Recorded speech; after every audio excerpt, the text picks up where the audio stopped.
Bonjour à tous, cet été, les Deux Alpes a connu une belle réussite collective dont on peut se féliciter. La station a enregistré une hausse de fréquentation de 5,6% par rapport à l'an passé. Une performance solide illustrée par 8 semaines sur 9 en progression. Une hausse de fréquentation qui aurait pu se traduire par une meilleure consommation dans nos commerces, sujet que nous vous proposerons de travailler ensemble pour l'été à suivre. Ces bons résultats sont le reflet d'un été dynamique et attractif, marqué par de grands rendez-vous qui ont su fédérer visiteurs et acteurs du territoire. La désormais mythique Mountain of Hell, l'Urban DH ou encore le défi de la Muselle.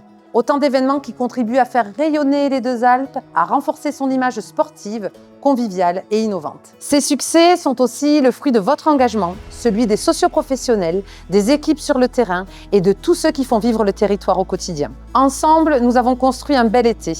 Et c'est avec cette même énergie que nous lançons maintenant la saison d'hiver.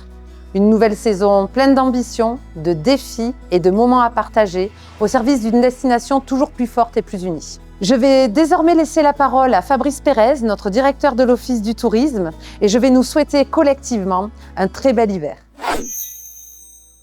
Merci Angélique, et c'est un plaisir de vous recevoir dans le nouvel espace digital que vous pouvez voir ici. Ce nouvel espace digital avec nos bornes, un nouvel accès à l'information. Et quelle année, une année assez exceptionnelle. Vous le savez, 3 événements marquants, on va dire. La compétence tourisme qui est revenue à la commune, la création par voie de conséquence d'un nouvel office de tourisme, une nouvelle structure porteuse et enfin, ma nomination à la direction de l'office de tourisme. Tous ces mouvements ont donné lieu évidemment à des mouvements à l'office de tourisme avec des restructurations, des repositionnements de compétences, nouveau poste qui a été créé de chargé de développement touristique qui servira collectivement à projeter la station sur les prochaines années. Côté nouveauté, on est ravis de vous annoncer le Festival de l'humour, une façon de promouvoir notre station de façon un petit peu différente et on aura le plaisir de recevoir des grandes personnalités, de passer d'excellents moments. Nous nous engageons dès cet automne dans l'instruction du label Flocon Vert qui va nous permettre collectivement de réfléchir sur les thèmes environnementaux, mais aussi sur les thèmes de la transition et surtout donc de l'avenir de notre destination. Avancer, c'est avoir un cap ensemble. Et aujourd'hui, l'ambition, c'est la saison de 9 mois qui est très importante, qui inclut 7 mois de ski. C'est un premier pas vers la transition, c'est un grand défi pour nous, car il y a une période sur laquelle nous avons beaucoup de travail à effectuer, c'est le printemps, qui est à la fois une fin d'hiver et un début d'été. Donc des travaux passionnants pour que le printemps soit désormais une saison à part entière et que la vie à l'année soit possible aux Deux Alpes. Mais pour avancer, nous devons avancer collectivement et nous n'oublions pas nos socioprofessionnels avec qui nous devons coopérer régulièrement. Et nous avons mis en place un nouveau dispositif, une plateforme qui va permettre de partager des photos, des vidéos, des documents les plus qualitatifs possibles puisque vous savez qu'à l'Office de tourisme, nous produisons tous ces documents pour vous. Cela sera mis en place fin novembre et vous pourrez accéder, quand vous êtes adhérent, à cette plateforme qui s'appellera Kipik. Pour terminer, c'est une saison prometteuse qui nous attend avec des enjeux passionnants pour faire vivre des expériences extraordinaires à nos touristes, mais aussi à nos habitants et nos socioprofessionnels. Nous vous souhaitons une très très belle saison. Je vais vous parler du coup de l'hiver à venir. L'hiver à venir s'annonce très encourageant. G2A, qui est l'organisme qui nous fait les 8 fréquentations de la destination, nous annonce plus 1,9% de nuitées par rapport à l'année dernière. L'an dernier, souvenez-vous, c'était une très bonne saison. Donc pour cette année à venir, on peut être très très encourageant pour ce qui va se dérouler. On va commencer avec notamment un bon début d'hiver avec le Rise Festival qui va lancer la saison du 7 au 14 décembre. Les vacances de fin d'année, Noël, Nouvel An qui sont très bien positionnées cette année. On a une très forte demande sur la quinzaine, plus 4,5%, notamment Noël, avec des jours fériés qui tombent des jeudis. Noël et Nouvel An. Donc ça permet aussi de faire des courts séjours ou des ponts pour ceux qui le veulent. On va attaquer ensuite le mois de janvier. Donc janvier maintenant c'est plus un mois creux, c'est vraiment une vraie saison de ski. Notamment les gens viennent sur cette période-là. Pourquoi? Tarif attractif, moins de monde sur les pistes et également des conditions d'enneigement qui sont optimales. Février cette année qui va être assez contrasté. Donc on aura 2 périodes qui sont assez fortes et peut-être un petit peu plus calmes. On va commencer par une période plus calme, celle du 7 février. On aura la clientèle Rhône-Alpine qui va être en vacances et très peu de clientèle étrangère. Par contre, les 2 semaines suivantes, on a double zone de vacances française, clientèle européenne. Donc record de fréquentation attendu notamment la semaine du 14 février. Et du coup, on va finir par la dernière semaine des vacances de février. On n'aura que la clientèle de la zone C qui sera en vacances. Par contre, on sait que cette clientèle-là, c'est une clientèle qui aime bien venir en vacances l'hiver, du coup, à la montagne, notamment la clientèle d'Île-de-France. Donc c'est une semaine qui est à bon potentiel. Le mois de mars maintenant, le mois de mars ça va être un peu comme l'an dernier, c'est-à-dire qu'on va arriver deuxième quinzaine de mars un petit peu plus calme, avant après d'enchaîner sur le mois d'avril avec cette année notamment le week-end de Pâques qui est très bien positionné, 5 et 6 avril, pour attaquer les vacances scolaires. Et après on sait que les gens qui viennent du fin de saison se réservent aussi traditionnellement beaucoup plus tard. Donc tout l'enjeu pour nous pour faire une bonne ou une très bonne saison, ce sera d'aller chercher cette clientèle pour remplir du coup cette fin de saison. Alors dans quelques semaines, les amateurs de glisse retrouveront enfin le plaisir des premières neiges et des premières courbes sur le domaine skiable des Deux Alpes. Cette saison s'annonce particulièrement riche, marquée par la réouverture tant attendue de la piscine et de la patinoire, deux équipements emblématiques de la vie de la station qui accueilleront à nouveau résidents, visiteurs et familles. Toutes ces infrastructures rénovées viendront compléter l'offre sportive de loisirs, renforçant ainsi l'attractivité de la station sur l'ensemble de l'hiver. L'ouverture du domaine skiable permettra à tout passionné, famille, saisonnier, commerçant de vivre pleinement cette période unique qui fait battre le cœur de notre territoire. Les Deux Alpes confirment une nouvelle fois le statut d'une grande station internationale, tout en poursuivant une politique d'aménagement équilibrée et durable, attentive à l'environnement, à la qualité de la vie et à la qualité de l'accueil de tous. L'âme des Deux Alpes, c'est aussi les villages de Mont-Delans et de Venoz qui vous accueilleront dans des lieux préservés où le charme de la montagne d'autrefois se mêle à la vitalité d'aujourd'hui. Le lancement de cette nouvelle saison est aussi l'occasion de remercier l'ensemble des acteurs, que ce soit l'Office du tourisme, les services municipaux, les équipes de la SATA, les commerçants, les hébergeurs, toutes les associations et habitants qui œuvrent chaque jour à la réussite et à la vitalité de la station. Je vous souhaite à toutes et à tous une excellente saison d'hiver.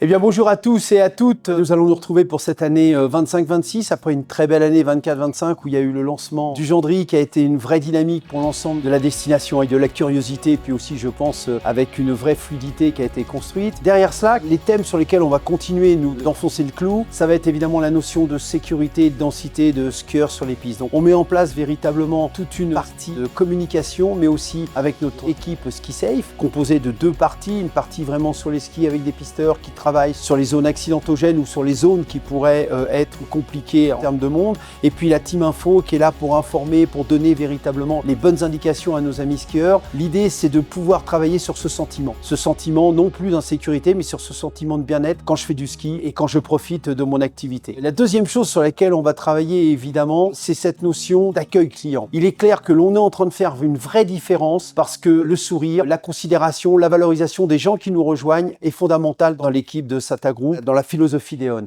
Et ça pour nous, c'est de dire comment un client va se sentir bien, va se sentir reconnu, va se sentir, j'allais dire, accueilli véritablement parce qu'il est aidé, parce qu'il est informé, parce qu'il est important pour nous. Et c'est ça aussi qui nous aide à faire la différence. Et le troisième thème sur lequel on va travailler toujours, qui va dans cette notion de bien-être, c'est cette notion de domaine sans mégots. On continue, la législation est en train de pousser pour nous dire que on n'aura plus le droit de fumer sur des lieux sportifs et autres. Nous sommes un lieu sportif, sur des lieux où il y a des enfants, nous avons des enfants, sur des lieux où il y a des files d'attente, nous avons des files d'attente. Donc l'idée ne va pas être forcément d'être dans la répression et la sanction, mais d'être dans l'éducation. On est dans un environnement protégé, fragile, qui nous accueille, qui nous donne beaucoup de choses, à nous de savoir lui rendre.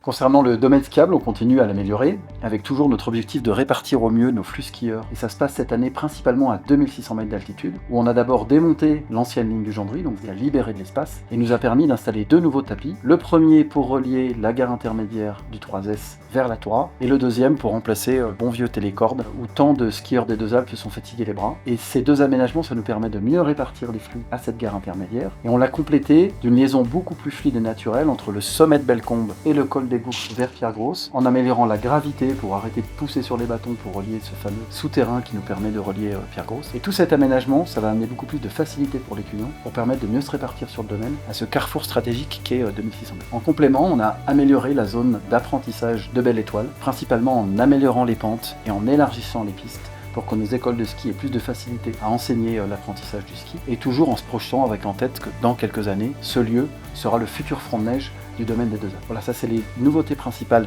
sur le terrain, mais je sais qu'on a préparé des choses aussi pour nos clients en complément. Tout à fait, nous avons travaillé sur différentes nouvelles animations avec un double objectif. Le premier, c'est de proposer des activités hors ski, c'est une réelle attente de nos clients. Et le deuxième, c'était de mieux présenter nos métiers et les atouts du domaine. Donc la première animation qui va avoir un franc succès, je pense, et qui sera lancée début février, c'est la Sunset 3002. L'idée, c'est de prolonger le ski au coucher du soleil jusqu'à peu près 19h et de compléter cette expérience avec un goûter apéritif selon les humeurs et l'heure, avec une redescente via le Gendry en toute sécurité. La deuxième animation, cette fois-ci, c'est sur la même idée que ce qu'on a fait avec les coulisses du Gendry, qui ont été lancées l'année dernière et qui vont être renouvelées cette année. C'est de faire découvrir les secrets du funiculaire avec un membre de nos équipes qui va raconter l'histoire du funiculaire jusqu'à sa rénovation qui a eu lieu l'année dernière. Ensuite, ça va être la découverte des métiers de la neige et du damage avec en point d'orgue la visite de l'usine à neige pour mieux connaître ces métiers-là et la fabrication de la neige. Ça sera certainement passionnant et c'est 3 animations accessibles à ski ou piéton et des produits supplémentaires ski au pied uniquement. Oui, on a quelques petites nouveautés pour nos skieurs avec l'installation d'un dispositif PhotoPoint. Le principe, c'est que vous êtes pris en photo en haut du télésiège de Bellecombe et vous pouvez récupérer ce souvenir gratuitement à l'arrivée de Bellecombe. Donc ça, c'est toujours quelque chose qui est très apprécié des vacanciers. Et la deuxième petite nouveauté, c'est l'éclairage sur la piste verte de Vallée Blanche, ce qui va permettre à plus de skieurs de profiter du ski de nuit puisqu'on aura la piste rouge et donc cette piste verte. L'éclairage qu'on a rajouté au vu du grand succès qu'on a eu l'an dernier quand on a testé le ski de nuit sur Vallée Blanche. Alors ça, c'est toute la partie terrain et avant tout ça, on a beaucoup de clients qui nous découvrent sur Internet et là aussi, on a modernisé, il me semble, le parcours d'achat. Oui, il y a un gros chantier qui est mené depuis de longs mois par les équipes, c'est la refonte complète du site de vente en ligne Ski Pass Deux Alpes. L'objectif premier, c'était de passer sur un site 4 saisons, donc de pouvoir présenter notre domaine sous ces 4 facettes et la possibilité de passer d'une saison à l'autre pour avoir sans cesse du contenu et des choses à savoir sur la saison qui suit ou sur celle qui est en cours. Évidemment, on en a profité pour faire une refonte aussi graphique, visuelle, plus moderne, plus esthétique du site web. On en a aussi profité pour ajouter des outils comme un blog qui va parler de nos métiers, on l'a vu avec les animations, mais également de sécurité ou d'itinéraires dédiés pour nos skieurs, pour nos VTTistes ou pour nos piétons, avec voilà, des informations un petit peu complémentaires. Et enfin, argument aussi intéressant, c'est qu'on l'a fait dans une vision éco-conçue de réduire l'impact carbone de ce site internet. Voilà, c'était un de nos objectifs et tout ça, vous allez pouvoir le découvrir juste avant le lancement de la saison fin novembre. Finalement, c'est le même objectif sur le terrain comme sur le web, plus de fluidité, plus de facilité pour nos clients, tout ça pour qu'on puisse collectivement les accueillir au mieux pour cette prochaine saison dans quelques semaines. C'est un vrai plaisir pour moi de vous retrouver aujourd'hui pour vous présenter le calendrier des animations et des événements de l'hiver 2026 qui se profile.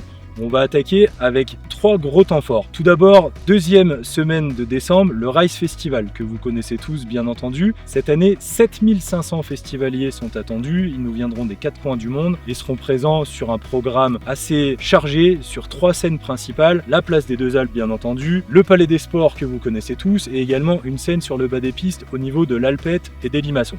Deuxième temps fort, petit clin d'œil aux Deux Alpes Trail avec le 17 janvier, le trail des Lumières de la Muselle. C'est ni plus ni moins que le trail hivernal que vous connaissez tous, donc sur neige et de nuit, proposé sous 4 formats, le 11, le 16, le 21 et le 42 km. Et cette année, on attend 1800 participants, donc très gros record en vue, ce qui en fait le plus gros événement sportif de toute l'année aux Deux Alpes. Troisième temps fort, et non des moindres, une nouveauté 2026, le Festival de l'humour. Pour ceux qui n'en ont pas encore entendu parler, on va accueillir différents humoristes de renommée nationale, internationale et des grands talents à venir. Et ces personnes-là se produiront dans différents lieux de la station. Ensuite, pour compléter ce beau calendrier qui est donc mis en avant avec ces 3 temps forts, nous allons avoir un petit focus fait sur les vacances scolaires et notamment des animations proposées auprès des familles. Nous allons avoir, comme traditionnellement, les Magic Avenues, donc ce sont des spectacles et déambulations proposés sur l'avenue de la Muselle. Nous allons également proposer le traditionnel ski show en collaboration avec le SF, où vous retrouverez la descente au flambeau, la démonstration des moniteurs de ski, également le feu d'artifice, le vin chaud et chocolat chaud que vous appréciez tous. Nous allons également avoir différentes animations proposées au cœur du village de Vénosque. Nous allons proposer les veillées de Vénosque,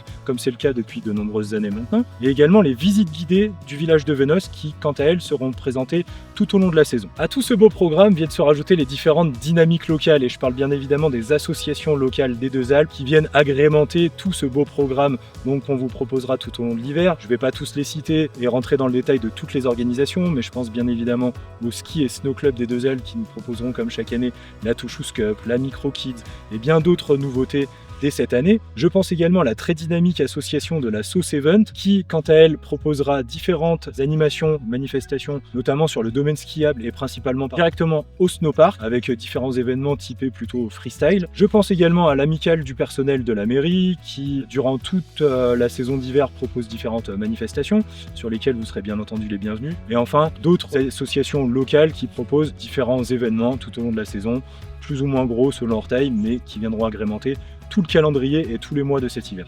Pour terminer, nous accueillerons bien évidemment encore cette année notre clientèle historique, celle des tours opérateurs. Ils viennent plutôt en période creuse, je pense notamment à Snow Attack au mois de janvier, à Snowfest au mois d'avril et également à Studio Bruxelles au mois de mars. Différentes activations seront proposées, que ce soit sur le domaine skiable ou dans la station, dans des lieux privés. Voilà, nous avons désormais fait le tour du calendrier de cet hiver 2026. J'espère que vous partagez mon enthousiasme. Je vous invite à retrouver toutes ces informations directement sur notre site internet www.lesdeuxalpes.com en espérant vous y voir durant ces événements. À bientôt!